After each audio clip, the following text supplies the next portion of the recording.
We surely aren't going to sneak up on anything like this, all these dry leaves.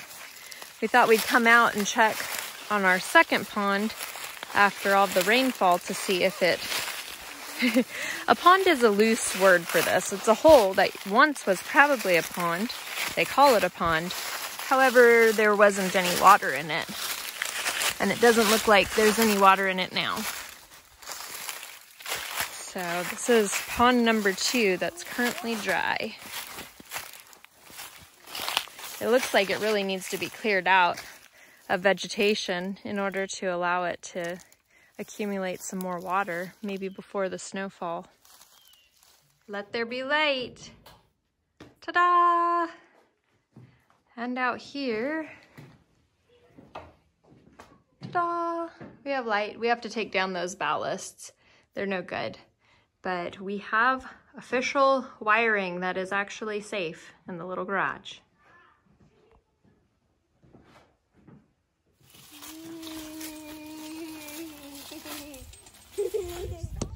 The sky is starting to cloud over today, and there's rain in the forecast in the next few days, so I'm up here on the roof with Rick of the garage, and this is the spot where they had cut the roof in order to work on the well pump previously, and it leaks.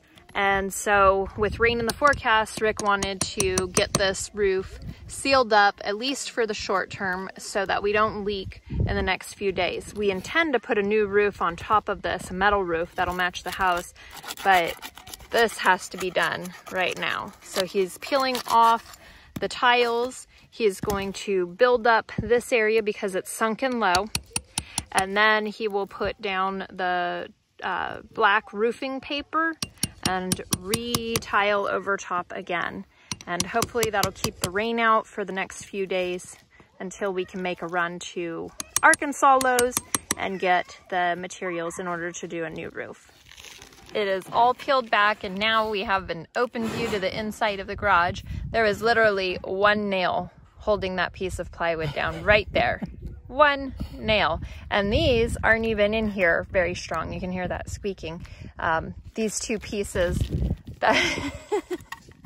that's what was holding up the roof right here over the well pump. Let's see if I can see the well pump. Yep. Hello, well pump down there.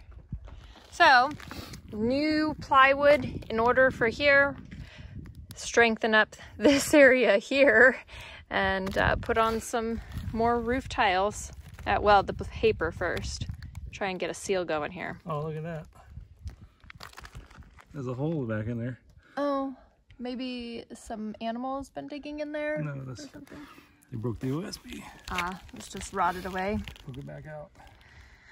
Ay, ay, ay, this house.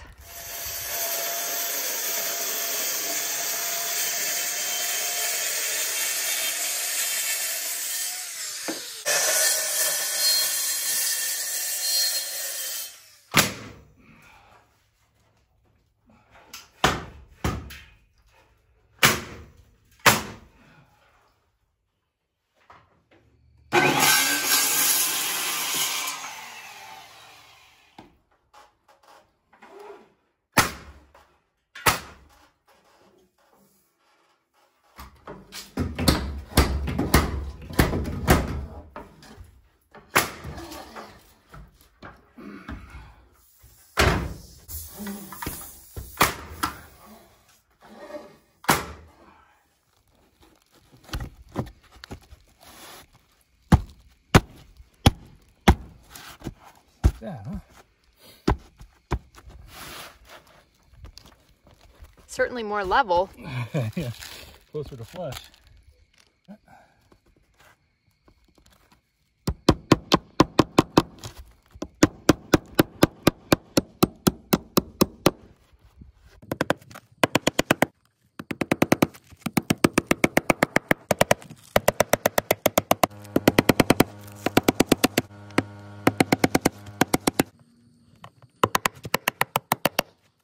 Pull it that way a little bit.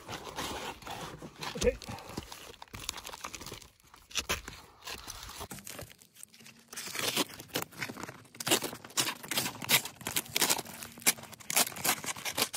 I'm gonna push it up under that lip.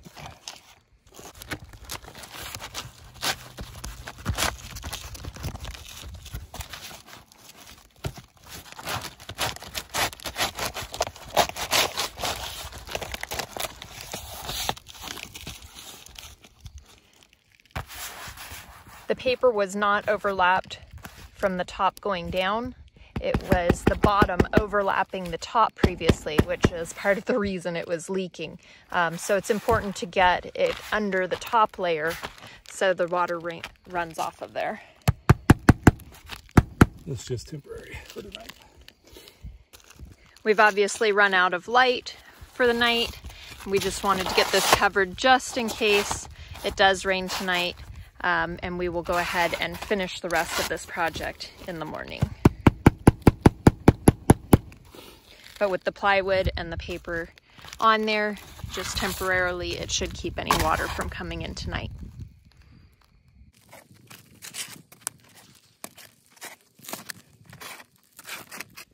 Fortunately, it didn't rain last night, so we didn't get any new rainfall on this, and our cover held up. It is a little bit overcast and kind of foggy, but still no rain yet, so we have the opportunity to finish fixing this. So here Rick is using screws to secure this down into the board that's running across the 2x4 to really get a secure fit.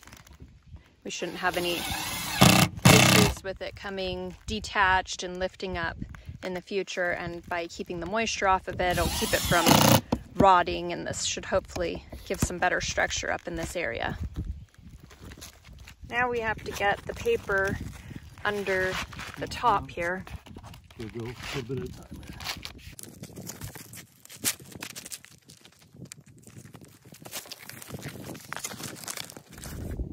Now that we're all covered up with tar paper, the roof tiles go back on, and most of what came off was in poor condition, so we just have a small amount that was left here by the previous owner. So we're going to try and get it all covered up with that.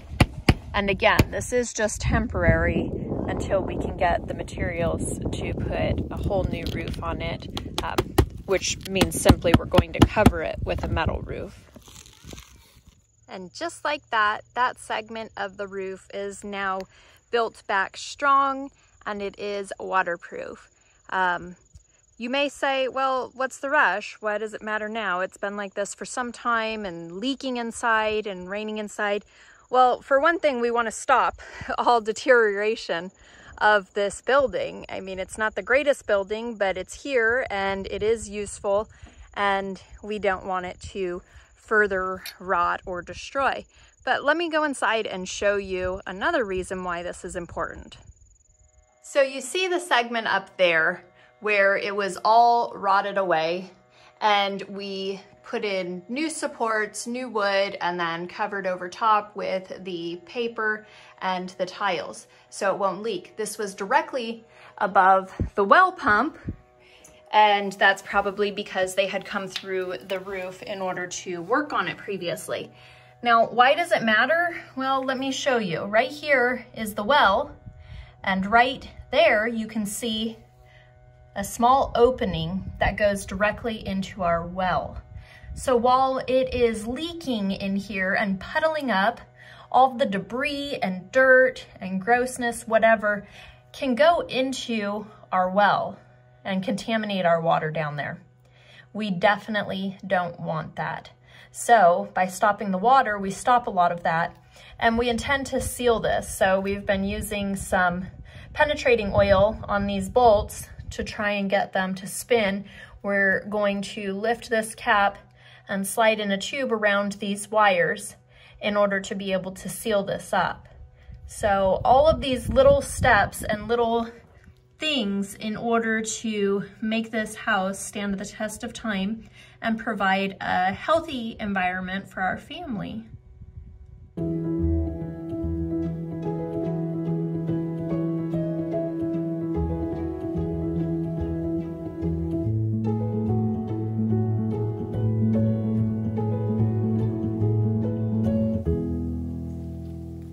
I have yet to check out the lagoon on this property, though Rick has previously, just because it's so overgrown on the way to get here. You have to go through a lot of brush and everything. But we decided to venture out today And here is the lagoon. We were curious if with the rain and everything, and now 5 people in the house, if it was starting to get close to overfilling. And it looks like it's fine. And we're standing right next to it. I can't smell a thing, so that's good news. I mean, you can smell moisture and wet soil, but it doesn't have like a repulsive odor to it. So far it's looking pretty good here. And for anyone who's wondering what a lagoon is, that's it. Comes right out of the sewage of the house. This tree doesn't have any leaves on it, so we don't know what it is, but look at these thorns. And that's nothing. I'm trying not to get stuck by anything here, but look at these clusters on the tree of just thorn clusters. What kind of tree is this? It's like, screw you, tree. I'm coming for you. This tree may meet its demise really soon. That is just gnarly. As we're out walking around out here, we found a tree with some fruits on it. And best we can tell, they may be persimmons. There's no leaves on the tree, but the fruit is quite soft and it smells a lot like a persimmon. And look up here. You can see there's a bunch more fruit up there in the silhouette. So maybe we have a persimmon tree just kind of out here in the middle of nowhere. Make it rain. Oh, down come the persimmons. Collect the persimmons. While we were out here exploring at the edge of the pasture, Rick thought he saw water reflecting, and sure enough, there is. So this is probably actually the second pond. And so what we thought was the second pond in a big dry area, maybe it's the potential for another pond over there, but this is holding water. It's just all overgrown. That's pretty wild. So here it is right off the pasture, but we're going to need to trim back some of this, obviously. We would have never seen it there had we not tromped over. This vining bush is actually what drew us out to finding the second pond. Following the edge of the pasture, you can see this has tiny little fruits on it, which we think might be elderberries. I'm using the Plant Snap app to try and identify things, and it didn't come up as elderberry, but I know elderberry grows in this area, and this looks similar, but I think elderberries usually grow in a bigger cluster. But it's really hard to tell what this is, but this is a really long shrub that kind of follows this whole area here and ends right out over there, which right there we think was a pig pen at one point, a little enclosed fence area. So this might all be elderberry, which would be an awesome find because elderberries have lots of health benefits, and I like making elderberry syrup for when people get sick. Not only did we map out the area where the future shop garage will go, I also put up flags for where the garden will be in the yard. And so it's going to be quite sizable. Not sure if you can quite see it. One is here, and that's the far corner. And then we extend all the way out towards the garage over there. And this row of trees were planted as decorative trees, but they're not really useful trees, in my opinion. We think the only one that was edible was that one. It was a pear and it's dead. This one's a different kind of a pear, but it only puts on fruits that are like a centimeter in size. And so we probably will end up taking those out. This first year of the garden, I am thinking I'm just going to leave the trees and work around them and see how it goes, because the kids kind of like them, they're pretty. But either way, we're making a big compost pile over here, with the grass clippings and leaves. And then I have some sawdust from making the cabinets and some kitchen scraps. So we're just going to start working on our compost pile in order to feed our garden. So some kitchen scraps, and then I'll kind of bury them down under the grasses, which probably won't keep the animals out at all, but that's okay. We've left some things out for the deer already, and they haven't disappeared that quickly. Some apples and cucumber pieces and stuff like that. But here is our future compost pile. We will likely board it in a little bit to keep the wind from blowing it away, and to help it process a little bit better.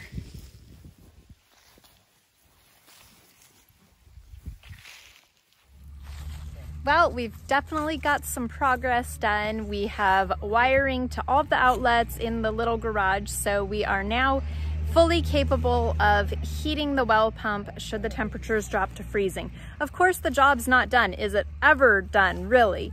But the thing is we intend to insulate and drywall and redo the plywood. So the list just goes on, but at least we're ready in case there's an emergency freeze, and we are able to deal with that so we don't lose our well. We are working on a thoughtful layout of the entire homestead for where we want to put our actual shop over in this area, and where we want to put the giant gardens back in this whole area behind me. So we're working on a really thoughtful layout, because at our last high desert homestead, one of the things that we didn't like is we kind of just got started without having a general plan, and we ended up having things laid out in a way that didn't really make sense. And we want to avoid that. And so we're really trying to walk the land, figure out where we want everything, where it's convenient for us, and what makes the most sense for the long term. With that said, the day is ending, and I hope you enjoyed this video. If you did, give us a thumbs up and subscribe to keep following our journey. It is always something on the homestead. Rick was pulling the truck around here down to the front of the property with the trailer, and here's a loud bang, and guess what? Tie rod end busted off just like that. We were getting ready to go to Lowe's in Arkansas this week. That wouldn't be any good. There would be absolutely no steering at all. So, one more thing to fix on the homestead.